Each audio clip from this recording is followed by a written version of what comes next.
Okay, now I'm going to show you how to make a color wheel using the paint that we just unpacked that Calca was kind enough to ship to us. So what is a color wheel? A color wheel is an interesting sort of diagram that shows the relationship of the primary. Remember kids, a primary color is a color that cannot be created by mixing two other colors. There are three primaries: blue, yellow, and red. And secondary. Unlike a primary, a secondary color is created by mixing two primary colors. And maybe tertiary colors. A tertiary color is a color that exists in between the primary color and the secondary color. Is it blue? Is it green? No, it's blue-green.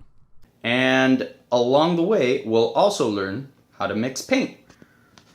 I'm going to be using the paper from the Calca packet because it's thick enough to take the water and paint without getting all crinkled, but canvas or watercolor paper would be even better if you have it. Now it's time to make your circle. You could use a compass if you have one, but not everybody has a compass. So you could also just look around and find something round and trace it. Make sure that if you do use this method, that the object you've used isn't something that can be damaged with your pencil. Okay, now it's time to draw a line through the center of your circle. Use a straight edge if you have one. I like to use a triangle because it has a right angle built into it, and that can help get the next line, the line that will cut our circle into fourths, that helps it to be perpendicular to the first line. If you don't have a triangle, just use a ruler or any other straight edge you can find. You're going to want to use a ruler if you have one anyway, because we need to divide this big fourth into 3 equal parts. By measuring between these 2 points, you can see where to draw 2 additional lines that will divide this piece into 3 equal parts. So this part's going to be different for everybody because depending on how big your circle is, you're going to need a different measurement in order to divide this into those 3 equal parts. So just do your best. Figure out what your measurement should be, and just try to get it close. It doesn't have to be 100% perfect for this project. It just has to be close. You could even eyeball it if you want to. Eyeballing it means you're just sort of looking at it and trying to divide it into 3 equal parts without actually measuring it, and that's fine. Some people are better or worse at that, but yeah, just do what works for you and try to get each one of these quarters divided into 3 equal parts.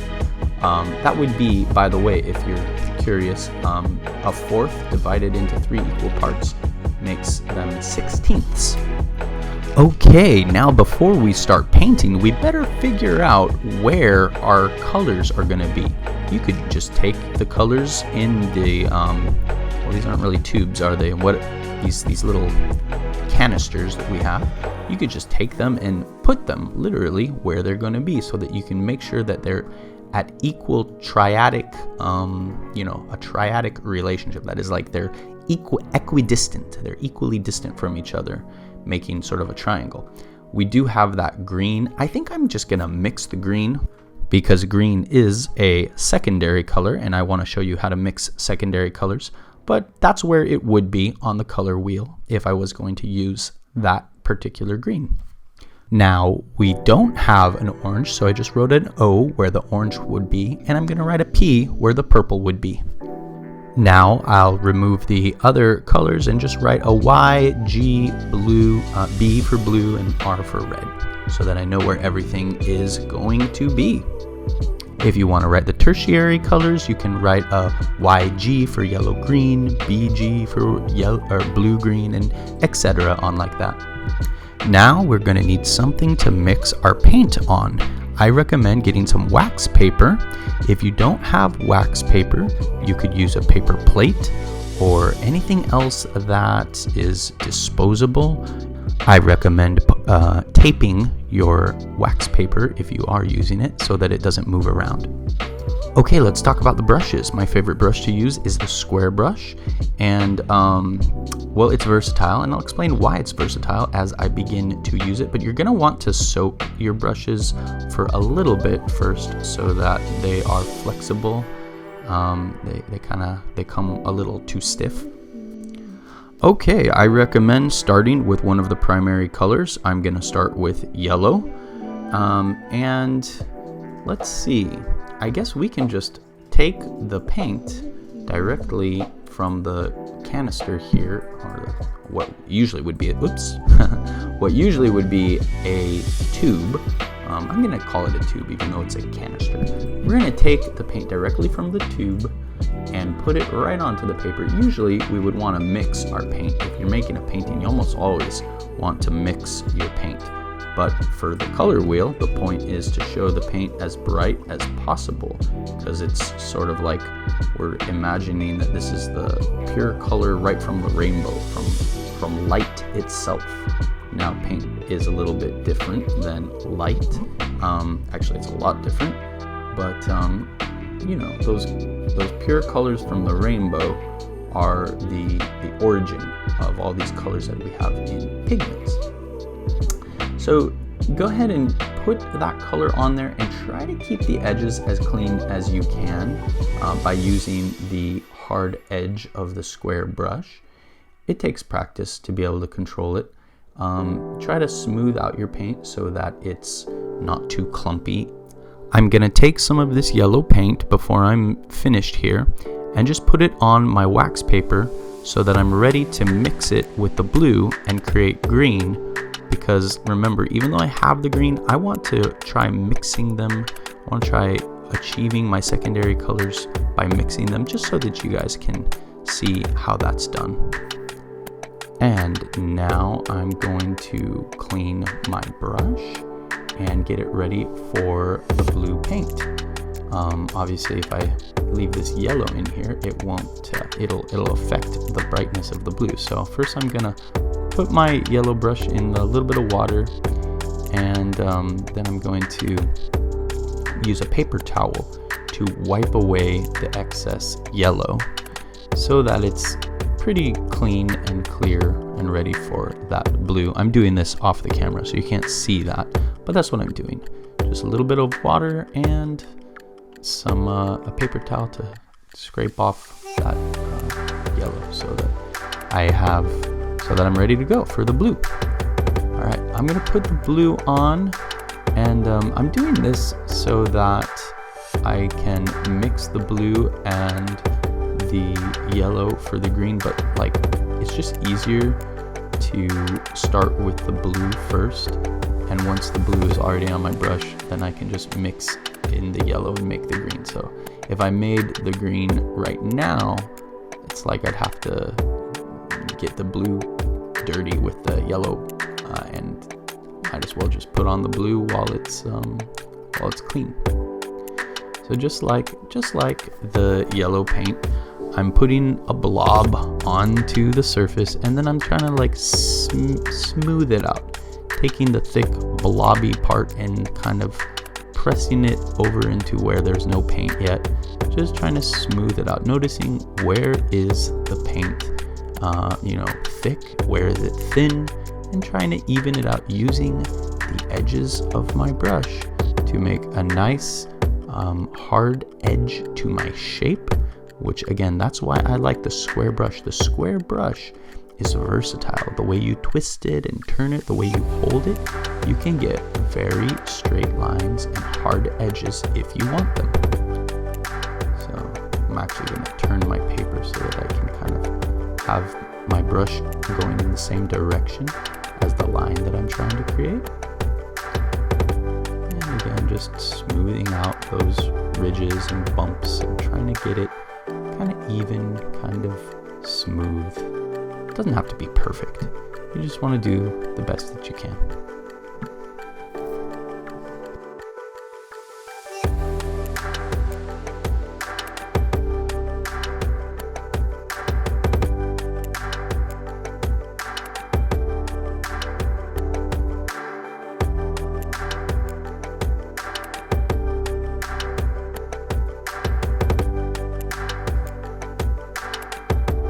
Okay, now it's time to mix the yellow with the blue to create green. Here's an interesting fact. You might think that to get it perfectly in the middle, to get a green that's perfectly in the middle between yellow and blue, you should mix equal parts, and yet that's not true. Because the blue is so dark compared to the yellow, it takes a lot more yellow paint as compared with the blue paint in order to get a green that's really right there in the middle. So notice how much yellow paint I'm having to mix into a comparatively small amount of blue paint in order to get a green that will feel like it's a middle green. Even this feels a little dark to me. I might end up mixing a little bit more of the yellow into it. Let's see. I suppose I could just put it on and see how it feels. See, does it feel like it's the right distance between the yellow and the blue? I guess it'll do.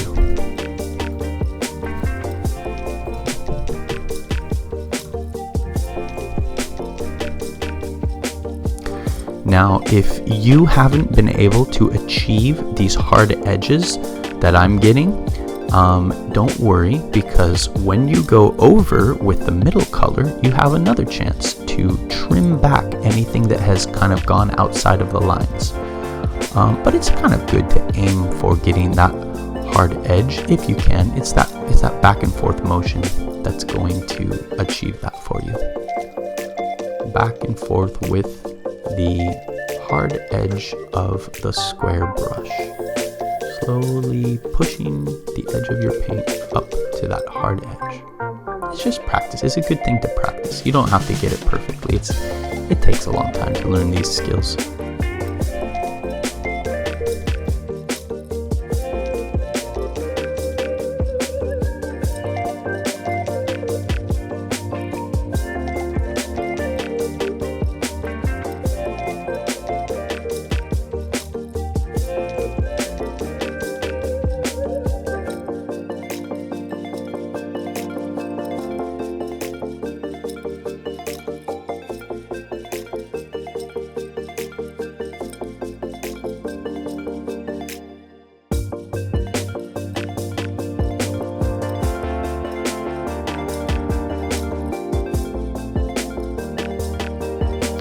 Okay, now I want to make yellow-green.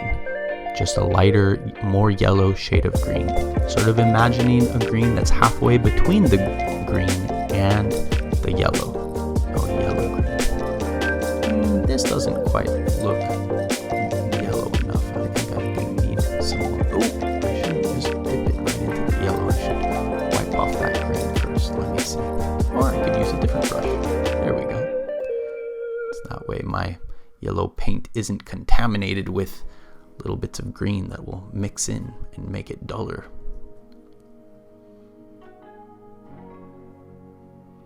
Alright, so let's see if I'm able to get a green that feels nice and yellowy. I want this green to look different when it sits next to the middle green that I've mixed. This looks okay.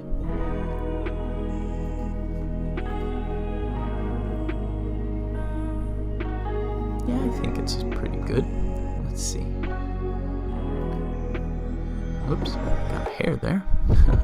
Sometimes the hairs fall out of the brushes as you're using them.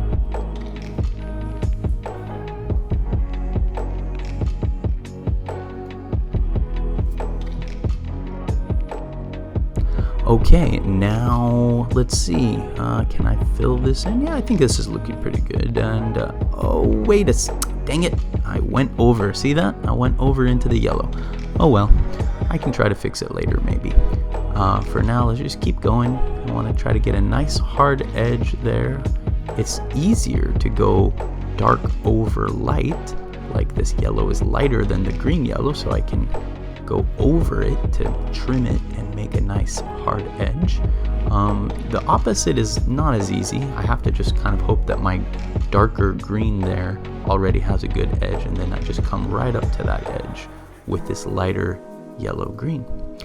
And now just trying to smooth it out, just trying to do what we've been practicing so far, smoothing out the paint, pulling it from areas that have too much paint into areas that don't have enough paint, looking for those little details, looking for whatever I can do to kind of smooth it out and make it look nice.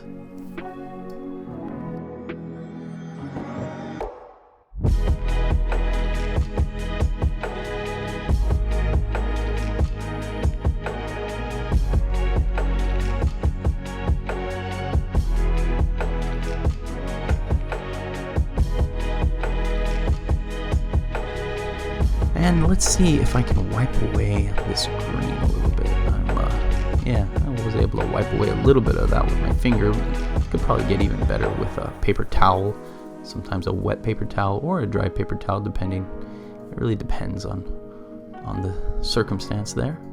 And I'll try to cover that up with a little bit more of this yellow paint. Let's see if I can just get right in there, and there we go. I think that's okay. Yeah, that's better.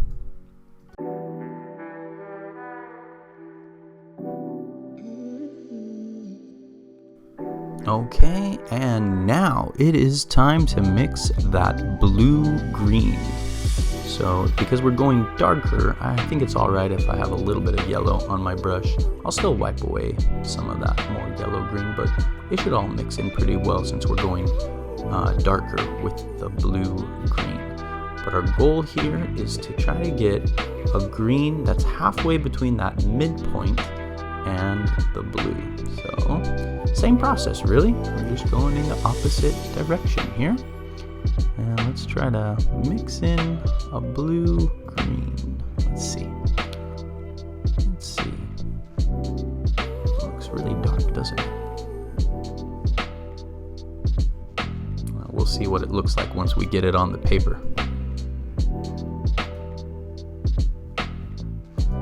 Make sure that it doesn't look too similar to the green that we already have, the middle green. I feel like it does, so I guess I'll add a little bit more blue. And yeah, we'll see if that helps.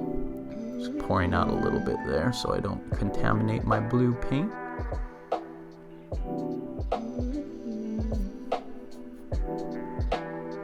Let's see how this goes. Let's see if this is any better.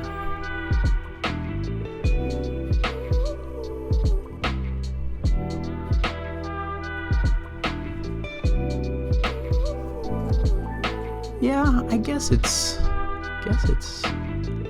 better. It doesn't look exactly like the other one. I don't know. I might end up adding some more blue. Let's just get it on there and see how it looks when it's touching that color. Let's see if it looks different enough. It's definitely different from the blue, but is it different enough from the green? I don't know. Smoothing out those edges, trying to come right up to the edge of the circle. Trying to pull the paint back from where it's gathered up too thickly. Push it where it isn't, where it's too thin. Push it into those thin places.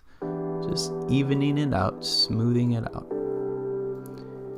Yeah, I still can't tell whether or not I like it, but I don't know, maybe I'll let it dry and see what it looks like once it's dry. Okay, now I'm going to clean my brush really good using this water. I want to get all of the paint out of my brush, all of it, because next I'm going to red. And red, if I got even a little tiny bit of green into the red, it's not going to be good. It's going to dull that red down. So I want to keep this red as clean as possible. So after I went ahead and I sped up this clip, so it's going to be moving a little faster than reality now. But I just, yeah, I want you to see that I've got that pure red right there. I cleaned my brush, so there's no green left on it. It's nothing to dull it down. And it's just the same process. That's why I sped up this video clip, because it's basically just the same process from here on out. You know, just repeating the skills that we've been practicing so far, smoothing out the paint, trying to keep those edges nice by turning your brush in whichever direction is going to help you to keep control over those edges. And and that's pretty much it. And I'm gonna go towards yellow after this, so the next color will be orange. And just like before, when we were mixing yellow with blue, red is more powerful than yellow. It's darker, it's like a more vibrant, I don't know when I say it's vibrant, but it's just a very powerful color. So you're gonna have to mix more yellow into the red than red in order to get a nice orange that's really right in between the red and the yellow. So again, just like before, when I had to mix more yellow into the blue to get that middle green, we're gonna mix more yellow into the red to get a nice middle orange.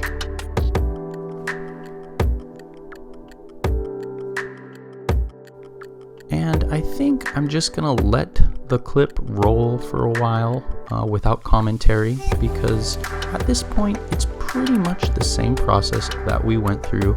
After we get the orange put in the middle, we'll be able to kind of see, does that feel like a good midpoint between these two? And then it's just a matter of mixing a shade that's closer to red and a shade that's closer to yellow. So just keep going, keep trying to aim for that halfway point between the two colors, and see how you can do.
Okay, so now we are to the last fourth, which is going from red to blue, which is basically the purples. So your purple will be in the middle, and then a red purple and a blue purple on either side. I want to tell you all that this is the most difficult color to mix as a secondary color. Red and blue technically make purple, but in reality they kind of make more of a brown color. It's not easy to mix purple. The best purple paint actually is not created by mixing blue and red, even though like that's technically how it should go.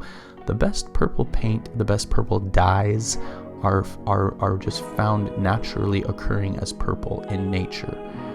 So color wheels, when we make them, yeah, they're kind of hard to make the purples really as nice as they ought to be. But just understand that that's how it is, and don't feel bad about it. If we were really going to make the best color wheel we would want to actually have purple instead of green as our one secondary color that is already mixed for us. Or again, I shouldn't even say that the purple would be mixed. It would be a purple that was sort of found in nature, already occurring as a nice purple. But just do the best you can, and just like before, try to make that color that's right in the middle, and then one that's in the middle between purple and blue, and one that's in the middle between purple and red. I found for this color wheel that the most difficult colors to differentiate were the two colors on either side of red. I feel like my orange red is too close to the red, and also my purple red is kind of close to the red. They don't sort of stand out enough for me. But I guess I'm happy with it. And you know what? If this is the first time you've made a color wheel, you should be happy with yours. Don't feel frustrated if it didn't turn out the way you want it. Remember that painting is a skill like any other skill. The more you do it, the better you'll get. You'll learn from your mistakes if you keep going. Keep learning from your mistakes, keep going, keep getting better and better, and enjoy the process and celebrate what went right with your painting. All right, thanks a lot for joining me today, and I'll see you next time.